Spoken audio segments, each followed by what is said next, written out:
Assalamualaikum warahmatullahi wabarakatuh. Waalaikumsalam warahmatullahi wabarakatuh. Yang saya mau tanyakan tadi Pak Yai bilang orang ibadah itu yang penting ahwal, tajali. Embuh iku klambimu putih, abang, kuning, sing penting ahwalnya. Terus tadi dikaitkan dengan embuh agamamu opo, sing penting tujuannya ke Tuhan. Terus yang mau saya tanyakan, kenapa Allah memberikan syariat, ajaran syariat yang dilewatkan kepada Kanjeng Nabi Muhammad? Padahal kalau dalam kacamata syariat, selain Islam itu kan kafir. Kan gitu. Lah tadi dikatakan ibaratnya semua agama itu kan benar kalau dilihat dari kacamata hakikat. Itu yang saya tanyakan, apa alasannya Allah menurunkan ayat-ayat syariat? Itu yang pertama. Yang kedua, berhubungan dengan bulan Rajab, itu kalau menurut syariat kan disuruh membaca sholawat yang sebanyak-banyaknya. Dengan ayat innallaha wal malaikatahu yusholluna 'alan nabi ya ayyuhalladzina amanu shollu 'alaihi wasallimu taslima. Itu kan Allah malaikat membaca sholat kepada Kanjeng Nabi. Kita sebagai seorang iman juga dianjurkan baca sholawat. Terus ini konteksnya kemana? Kalau kita Allah itu baca sholawatnya Kanjeng Nabi itu gimana? Kita sebagai seorang beriman itu sholawatnya Kanjeng Nabi gimana? Bahkan ada hadis-hadis lain kan kalau baca sholawat ini manfaatnya ini. Itu Gus. Terima kasih. Assalamualaikum warahmatullahi wabarakatuh. Waalaikumsalam warahmatullahi wabarakatuh. Syariat itu apa? Thariqah itu apa? Hakikat ma'rifat itu bagaimana? Kita urai dulu. Sebelum kita urai syariat apa yang diembankan Kanjeng Nabi Muhammad, itu juga tidak sama syariatnya Rasul sebelum Kanjeng Nabi. Tapi kalau hakikatnya semuanya sama. Semuanya sama. Nah, syariat itu apa sih? Adalah sistem ilmu untuk membenarkan laku-laku yang ada pada setiap thariqah. Boleh saya katakan ilmu. Contoh, sholat. Sholat ini thariqah, jalan. Bagaimana kita caranya sholat dengan benar? Maka itu tidak akan keluar dari ilmu yang sudah ditentukan di dalam hukum syariat. Ada 4, berdiri, rukuk, sujud, duduk, miturut syariati Kanjeng Nabi Muhammad.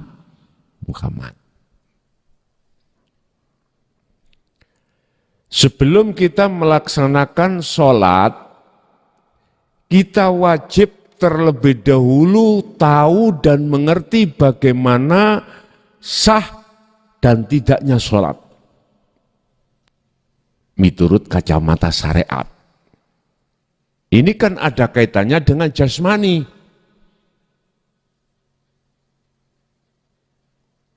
Belum menyentuh kita ke rohani, belum.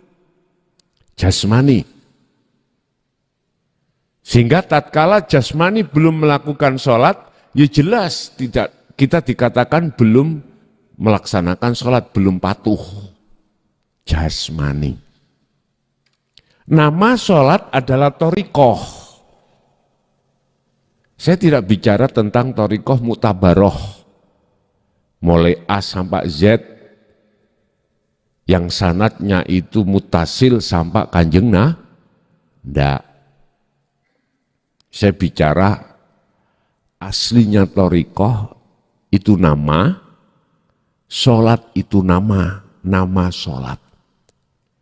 Harus dibarengi, difahami dengan bagaimana caranya syarat sahnya sholat, rukun sahnya sholat. Tinggal pertanyaannya di situ, tujuannya kita sholat kemana? Lah tujuan inilah yang kami maksud sebagai hakikat tujuan. Lah hakikat adalah tujuan, manakala tujuan itu kita tidak tahu, nggak mengerti, nggak nok ngelmune untuk mendorong tujuan, ya bagaimana mungkin kita bisa sampai pada tujuan? Makanya lewat ayat huwallazi arsala rasulahu bil huda wa dinil haq aidinut tauhid. Allah mengutus utusannya yang berupa Nabi Muhammad untuk membawa hidayah dan agama yang bertauhid. Itulah agama yang mendidik ruhaniah kita, hati kita untuk mengesahkan pada Allah. Oleh karena sudah diwejang dan dididik oleh dinut tauhid, maka kita tahu tujuan sholat kita. Kita tahu tujuan sholat kita apa?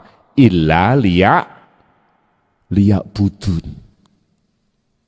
Kecuali menyembah padanya. Wa ma umiru illa liya'budullaha mukhlisina lahuddin khunafa. Harus khunafa, condong ke tauhid. Ikhlas beragama didasari condong hatinya bertauhid.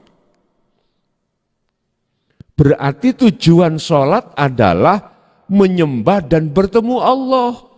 Bahasa menyembah dikatakan sah kalau bertemu. Kita akan bertemu kalau kita sudah tahu siapa yang kita sembah. Intine sholat iku wajib jenengan iki bertemu ambek sing sampean kali kulo sembah. Sebab nyembah yang benar itu adalah sing nyembah kudu ketemu ambek sing disembah. Berarti kita tidak cukup untuk berbicara tentang syariah saja, tetapi harus berbicara secara hakikat.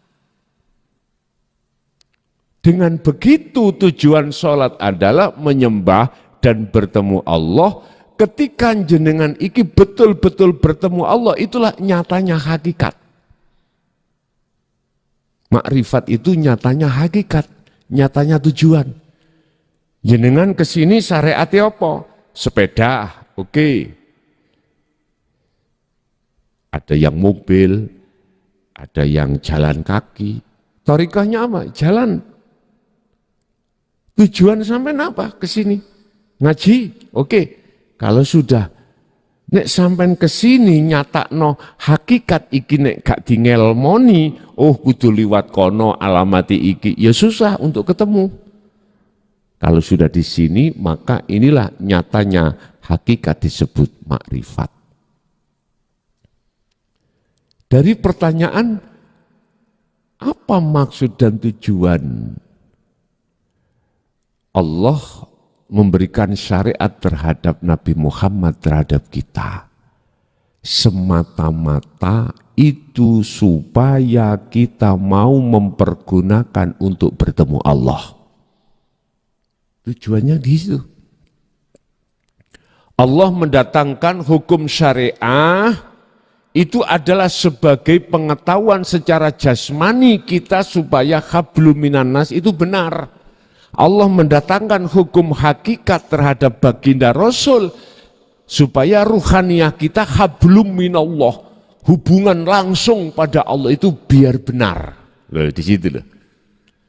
Sehingga jikalau ini kita pahami kedua-duanya, maka bagaimana kita menseimbangkan antara hukum syariah dan hukum hakikat.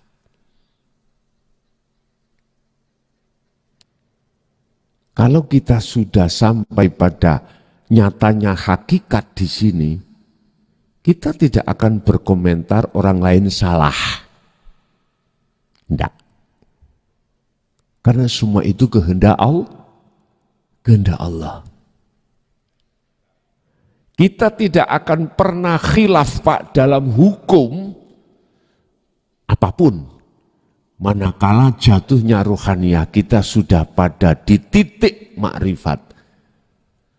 Karena siapapun Anda kalau sudah di titik makrifat, Anda pasti mengatakan semua datangnya dari Allah. Kalau aku menyalahkan sama halnya aku menyalahkan keputusan Allah. Keputusan Allah. Lah tentang agama tergantung kita memandang dari sisi mana.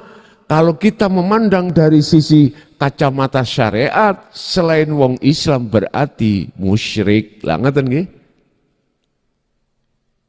Otomatis. Sampai kapan kita berdebat tentang masalah ini?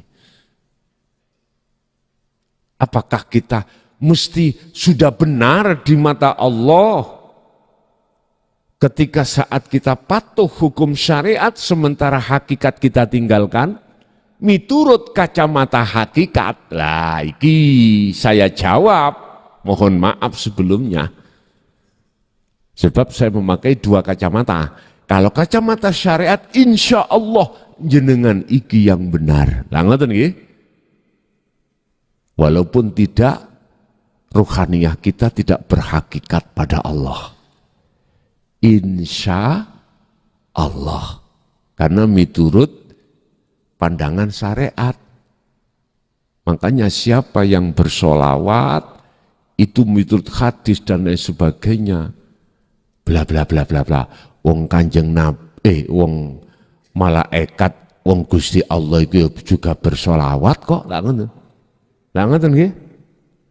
Apa sih bersolawat itu? Solawat itu bagaimana? Nanti itu yang kedua. Tapi kalau kita sudah masuk kacamata hakikat. Kacamata hakikat itu kacamata memandang ruhaniyah Pak, bukan memandang jasmaniyah. Beda nanti jawabannya. Kami tidak mengatakan semua agama itu sama. Dalam pandangan syariat loh ya. Kalau dalam pandangan hakikat, beda saya menjawab pandangan hakikat, apapun baju yang kita pakai, casing yang kita pakai, di mata Allah, tidak di mata pandangan manusia, itu sama. Untuk menentukan tidak samanya itu, ruhaniyah kita. Ini pandangan hakikat loh, jangan dicampur. Innallaha la yanduru ila suwarikum wa amwalikum walakinallah yanduru fi qulubikum. Allah gak ndelok status casing kita, Pak. Allah melihat keadaan hati kita bagaimana. Betul-betul illa liya'budun atau etok-etok. Hanya itu. Sehingga kalau boleh kami simpulkan, kita sebagai umat Rasulullah Muhammad mestinya patuh hukum hakikat di atas syariat beliau. Artinya, lakukanlah hukum syariat sesuai undang-undang dan jadikan syariat itu sebagai hakikat untuk bisa makrifat pada Allah. Ini sistemnya namanya sistem wasilun. Tapi bukan berarti kita akan menyalahkan seseorang yang berbaju tidak sama terhadap kita, sedangkan hatinya itu betul-betul illa liya'budun. Bapak Ibu, kita nggak akan paham liya'budun ini bagaimana kalau kita tidak merasakan yang sebenarnya liya'budun itu. Sekali lagi saya katakan, kita tidak akan pernah paham tentang ayat illa liya'budun manakala ruhaniah kita belum estu-estu menyembah kepada sebenarnya yang kita sembah. Mungkin sedikit aja kita buka di dalam surat Al-Isra ayat 72 tadi. Allah mengingatkan kita. Man kana fi hadihi a'ma fahuwa fil akhirati a'ma wa adallus sabila. Barang siapa saat di dunia mata hati kita buta pada Allah alias belum kenal, belum ketemu, kok ya sudah meninggal, maka di akhirat pun juga buta. Bukan urusan mata dohir loh Pak ini. Jasad tidak. Ini berbicara mata hati. Buta pada Allah. Coba ayo diangen-angen. Satu hal sebagai kesimpulan, kita tidak akan paham dengan yang dimaksud liya'budun, menyembah kepada Allah. Jikalau kita tidak betul-betul menyembah pada siapa sebenarnya Allah itu. Ya Tuhan, kebiyen Pak. Dari sejak dulu Allah itu adalah khalik bagi umat Islam. Innallaha huwa rabbi wa rabbukum fa'buduh. Nah ini loh. Fa'buduh gitu Pak. Yang kita nggak paham kebanyakan.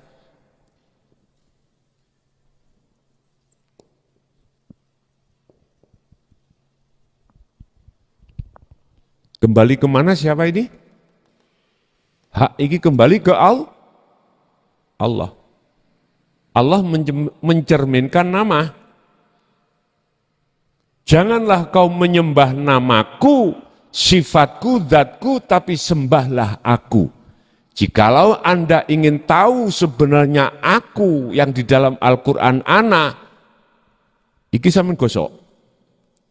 Nurullah iki sampean ilangno. Dunia saisine sampean ilang, termasuk keakuan diri hamba, makhluk. Baru Pak. Maka di dalam thariqah ada istilah dzikir nafi isbat. Itu ada di situ. Nafikan la ilaha, isbatkan ilallah di dalam hatimu.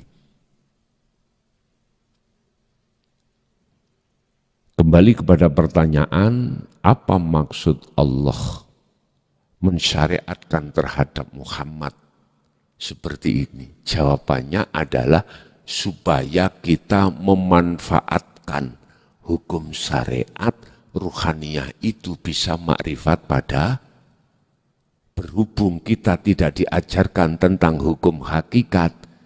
Nggih nyuwun sewu Pak, siapapun kita, sholat pun tidak akan ruhaniyah hati kita menghadap Allah. Sampak-sampak pernah dalam satu hadis, Rasulullah itu memberikan hadiah serban hijau terhadap para sahabat, siapa yang bisa sholat khusyuk tak kasih serban hijau. Gak ada yang bisa. Sekalipun itu Sayyidina Ali saat itu. Itu bukan perkaranya beliau-beliau nggak bisa. Itu mempunyai makna siapapun kita, apapun aktivitas kita, apapun status kita. Nggak akan pernah bisa kita itu waktu sholat khusyuk ketemu Allah jikalau mengingkari dari ajaran dinut tauhid dan untuk diamalkan. Nggak bisa. Bukan perkara ini beliau enggak bisa, itu contoh. Kalau itu tidak bisa, hanya bisa pada Kanjeng Nabi, bagaimana status hadis yang mengatakan sallu kama ra'aitumuni usolli, salatlah kau seperti apa kau melihat bagaimana aku salat. Nah, kalau itu mukhotobnya itu hanya pada Kanjeng Nabi, iso'e khusyuk lainnya tidak, mengapa harus dikeluarkan? Itu hadis. Sekarang Quran. Kalau masalah khusyuk itu hanya terjadi pada Kanjeng Nabi, mengapa harus dikeluarkan surat Al-Anbiya ayat 25? Wa ma arsalna min qablika mir rasulin illa nuhi ilaihi annahu la ilaha illa ana fa'budun. Surat Toha ayat 14, innani anallah la ilaha illa ana fa'budni wa aqimis sholah li dzikri.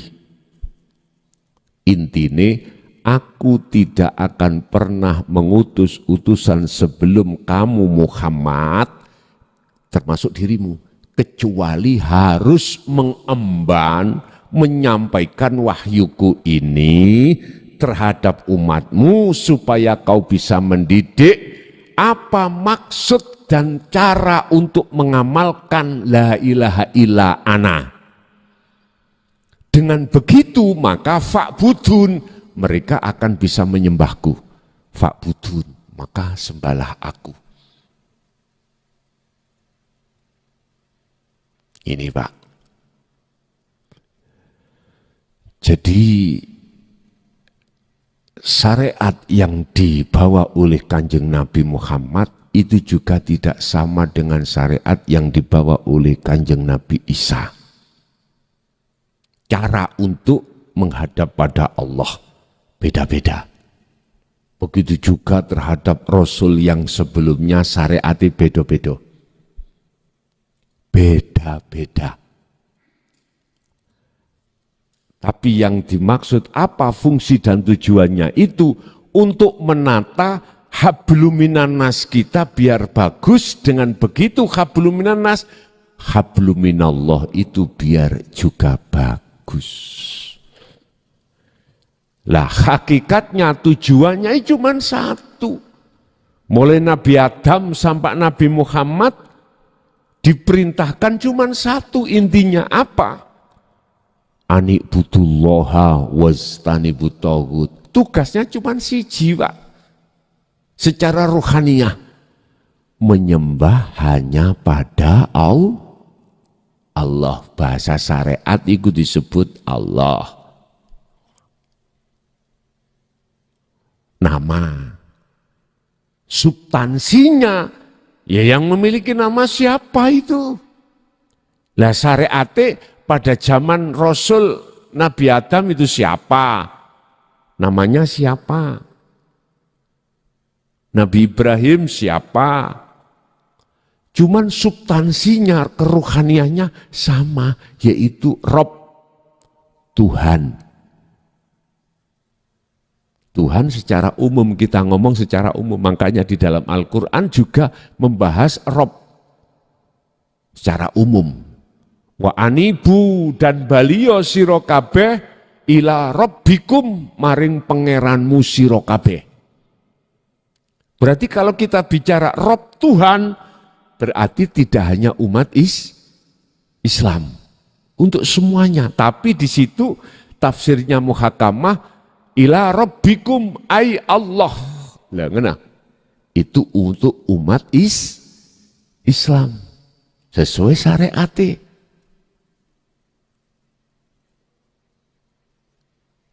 Mangkana fiha wa mangkana yarju liqa rabbihi. Lagi liqa rabbihi, liqa itu ketemu, Pak.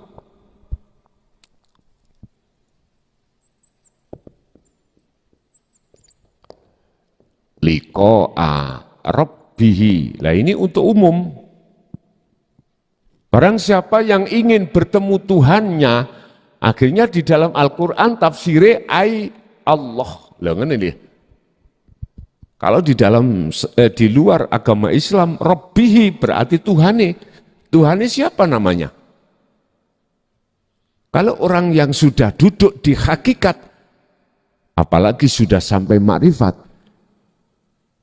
tidak fanatik dengan nama. Air ketika kita masukkan gelas, dalam gelas jahe, ya kita mengatakan wedang jahe. Asalnya air. Terus di situ kita campur, di gelas itu kopi. Kita menyebut wedang kopi, terserah. Cuman aslinya ahad, air.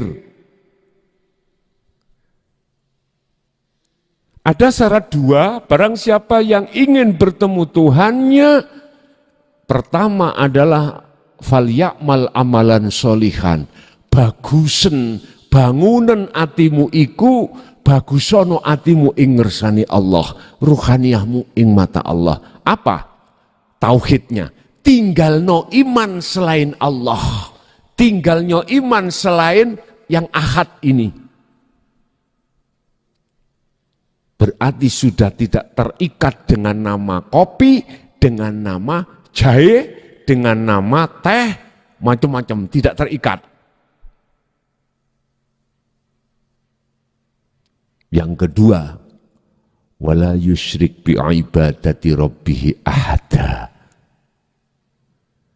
Jangan ada makhluk di dalam hatimu. Berarti kembali ke ahad, kembali ke air. Udah.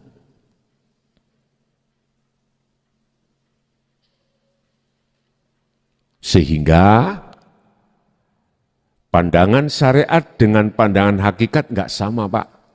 Kalau kita pandangan syariat, ya sing benar itu yang tidak musyrik adalah orang-orang yang mengikuti Kanjeng Nabi ajaran ini syariat. Cuman kebanyakan kita Bapak Ibu sibuk urusi syariat, sementara hakikatnya rohaniah kita lalaikan dari ajaran Rasulullah yang di jalur dinul tauhid. Kebanyakan manusia seperti itu. Dah, itu yang pertama. Yang kedua tentang masalah sholawat. Sholawat ini menyimpan di belakangnya ada syafaat. Apa sih sholawat? Jamak dugi sholat. Apakah sholat itu ad-du'a? Apakah ad-du'a itu bertemu Allah, menghadap?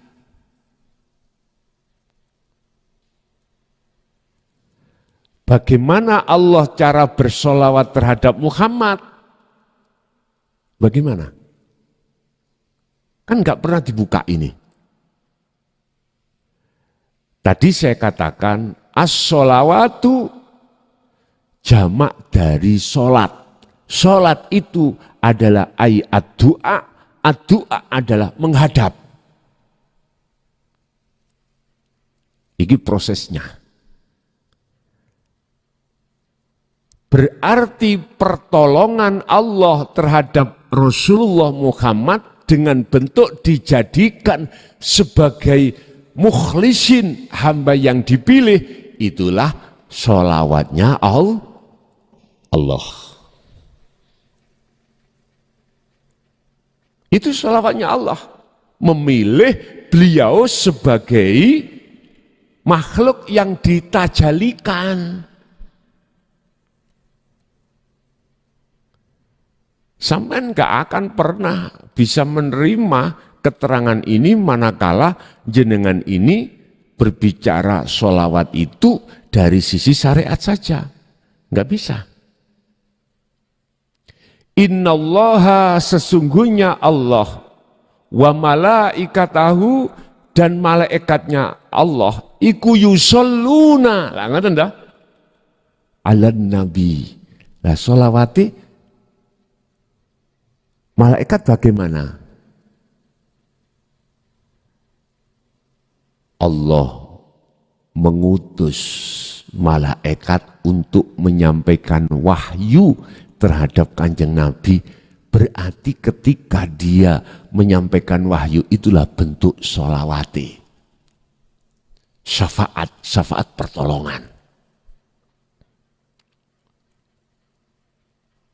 Ya ayyuhalladzina amanu, wahai orang-orang yang beriman, sallu alaihi wasallimu taslima, bersolawatlah kau terhadap beliau. Apa solawatnya kita pada beliau? Macam-macam. Ada yang sallu ala nabi lah, ada sallallahu ala Muhammad, ada sallallahu ala Sayyidina Muhammad, wis terserah. Iki bahasa syariat. Ning asline hakikati Muhammad itu dirimu. Makanya mengapa sholawat itu kembalinya tidak pada Nabi Muhammad tapi pada diri kita sendiri. Syafaat itu loh, pertolongane.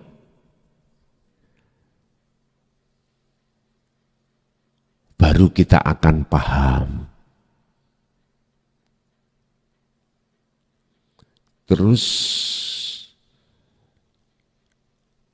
boleh silahkan jenengan iki bersolawat miturut syariat monggo. Tapi jenengan harus tahu hakikatnya bersolawat. Syafaat itu milik siapa? Allah katakan dalam surat Az-Zumar ayat 44, satu penegasan tentang syafaat. Yang pada umumnya syafaat itu berangkat dari sholawat. Lah ngoten toh. Hadis-hadis sudah jelas semuanya. Kul katakan Muhammad lillahi ku tetap kedua Allah apa asyafaatu jami'an kelawan semuanya. Muhammad katakan bahwasanya syafaat pertolongan itu milik Allah semuanya. Berarti Allah bertajali kepada Muhammad, mengizini terhadap Muhammad syafaat itu biar untuk umat. Sebab apa? Kok Kanjeng Nabi yang dipilih? Karena Allah bersolawat terhadap Muhammad. Bingung Gus kula niki. Wis gak apa-apa bingung sik. Wong gak bingung iku asale mbok ya bingung. Gak apa-apa. Harapan saya hidayah dari Allah. Akeh kaya apa ilmu yang disampaikan tapi iku kok gak ada hidayah Allah untuk diri kita, tidak kita terima, nggih sampai bertuturan nggak akan masuk gitu. Kita bersolawat, silakan. Dikeh-kehne hadis ya sudah jelas. Menganjurkan supaya kita bersolawat dengan cara bacaan bagaimana, monggo. Wong Allah iku ya bersolawat kok. Tapi maksudnya, hakikatnya Muhammad siapa?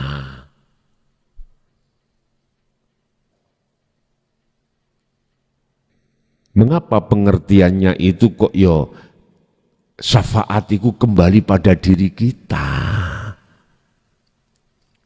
Muhammadur Rasulullah, yaitu kita Muhammad, makhluk kita itu tidak akan pernah bisa bergerak kalau tidak digerakkan Allah. Berarti status Anda sebagai makhluk disebut Muhammad ini gak laki gak perempuan, itu adalah sebagai utusan statusnya Rasulullah, utusane Allah. Berarti jenengan nek gak diutus Allah ke sini, tidak digerakkan Allah ke sini, kita makhluk tidak akan pernah bisa berkumpul di sini. Makanya tinggal iman kita melihatnya di mana, kemana, melihat Allahnya atau melihat makhluknya diri kita. Kalau melihat diri kita otomatis dalam diri kita, ngaku-ngaku kita bisa ke sini karena diri kita sendiri. Terserah milih yang mana, monggo. Sak kerso. Nah, terus kesimpulannya syafaat itu bagaimana? Milih Allah. Itu yang diberikan kepada kita. Sebagai makhluk, bentuknya apa? Jenengan iki bisa bergerak, mata bisa melihat, telinga bisa mendengar, mulut bisa bicara, jantung bisa berdenyut, napas bisa keluar dan masuk. Dan itulah syafaat Allah, pertolongan Allah. Tinggal hati kita lari kemana, imannya, itu aja. Masih ada?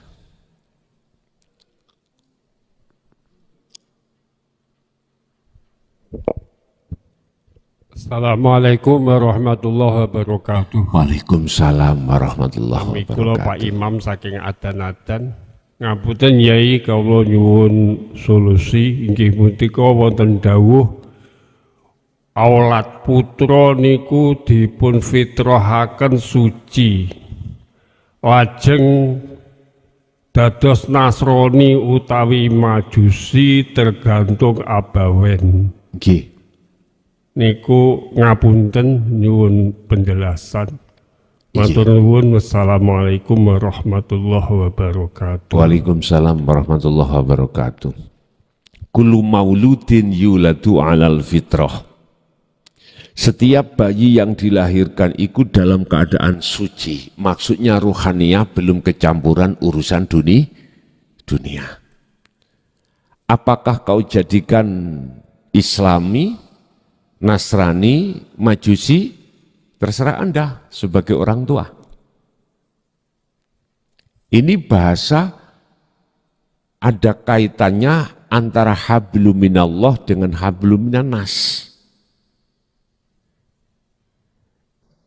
Inilah keseimbangan antara hukum jasmani dan hukum rohani.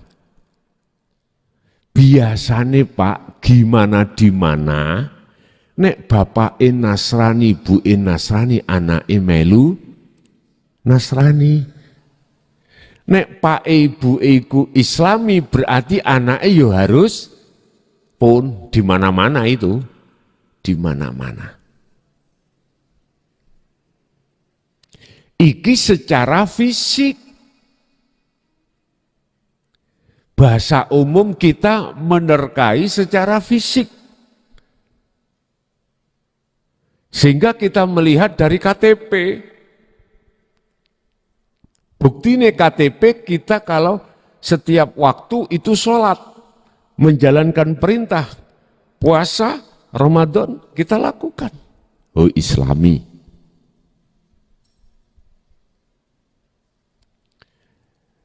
Kita melihat secara fisik. Oh ben dino minggu nang gereja. Nasrani, nah ngerti nih, pendidikan iki sebatas jasmani. Semuanya kita itu diberikan pilihan oleh Allah. Miturut hukum syar'i, hukum dohir, hablum minan nas kita dikasih terserah.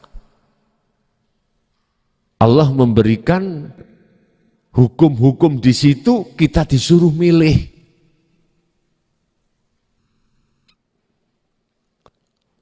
Walana a'maluna walakum a'malukum lakum dinukum waliyadin. Terserah. Cuman ruhaniyah bagaimana? Ruhaniyah ini bagaimana? Kalau dalam Islam saya tidak akan pernah ragu. Kalau di dalamnya itu ada dinul haq, saya enggak ragu. Di dalam Islam, agama Islam, saya tidak akan pernah ragu kalau di situ ada ajaran dinu tauhid. Saya demi Allah tidak akan pernah ragu. Alif lam mim, Dzalikal kitabu la raiba fi hudal lil muttaqin. Tidak ada kemamangan ajaran di dalam ini bagi siapa? Lil muttaqin. Berarti di luar wong takwa sik mamang, Pak. Ngono lho mafhum mukhalafai.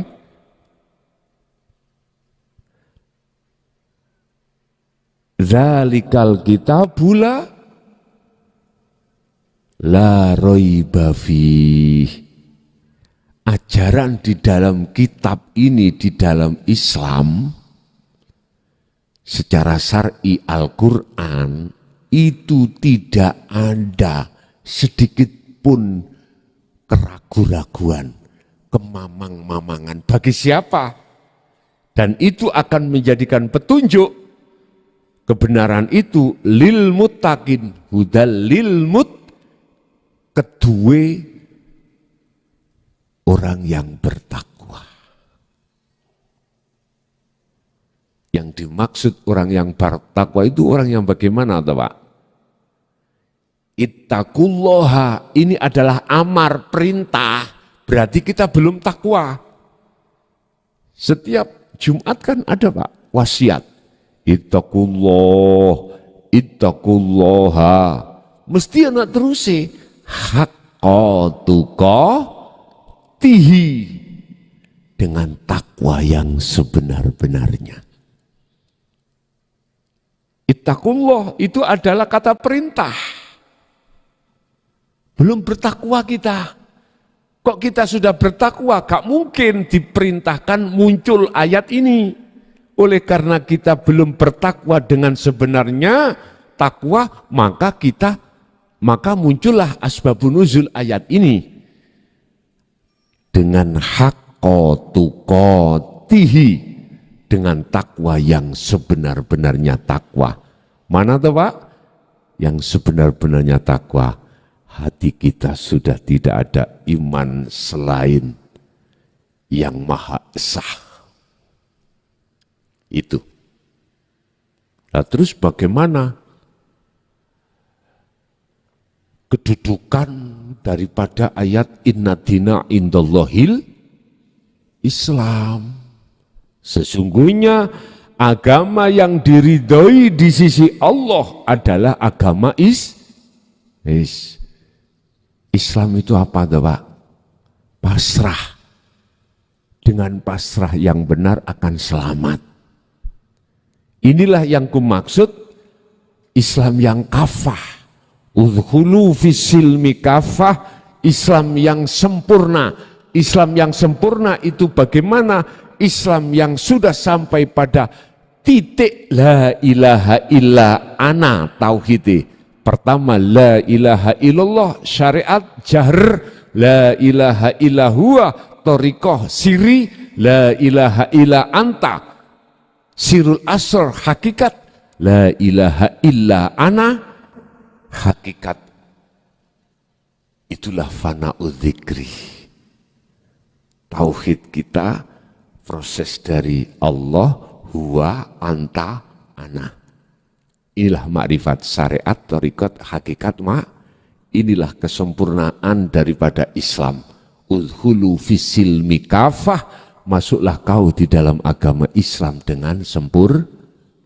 Sekarang pertanyaannya adalah, selain agama Islam, apakah ada arahan didikan untuk mengesahkan pada hidup ini? Itu biar dijawab oleh orang-orang yang beragama selain agama Jujur saya yakin di dalam Islam ada ajaran tauhid. Ajaran yang mengesahkan pada Tuhan ini. Entah di dalam agama yang lain bagaimana. Jadi yang dimaksud indallahil Islam, di mata Allah, tidak di mata manusia. Tidak hanya jasmani, tapi rohani. Kita itu Muslim. Agamanya Islam. Gak di mata manusia. Inna dina indallahil Islam. Sesungguhnya agama yang diridhoi di sisi Allah, di mata Allah adalah Islam. Jenengan kali kula Islam KTP aja apa gimana? Ya terserah. Cuman ayat ini maksudnya ruhaniyah jenengan sudah pasrah betul-betul apa enggak? Wa anibu ila rabbikum wa aslimu lahu. Nah, kita akan pasrah dengan benar pada Allah yang sebenarnya kalau kita sudah wa anibu ila rabbikum. Sebelumnya kita sudah kembali kepada Allah, kepada Rabb. Wa anibu ila rabbikum baru wa aslimu lahu. Wa anibu ila rabbikum. Setelah itu wa aslimu lahu pun. Az-Zumar 54. Pasrahmu akan benar pada yang kau pasrahi, manakala kau sudah bertemu sing kok pasrahi. Dengar tuh Pak. Kita bawa sepeda motor, di tengah jalan kita ingin beol. Pak titip sepeda ya ini ya, tapi kita nggak kenal siapa dia. Ternyata dia itu adalah curanmor. Enak, iki namanya kutuk marani suntuk. Go mlayu wis tanpa rekoso. Nek sampean kenal si aiku mbuh sinten, mbuh bapak sampean, mbuh anak sampean, mbuh dulur sampean. Pak, titip kula ajengi ke WC. Aman. Karena sudah kenal. Pasrah dengan benar itu. Bapak Ibu hadirin jamaah rahimakumullah. Jadi pandangan syariat itu enggak sama dengan pandangan hakikat. Kalau pandangan hakikat pandangan di mata Allah, pandangan syariat pandangan di mata manusia. Terserah kita memakai pandangan yang mana. Oke. Harapan saya, muga-muga yang memakai hanya pandangan manusia, muga-muga yo apik miturut pandangan Gusti Allah.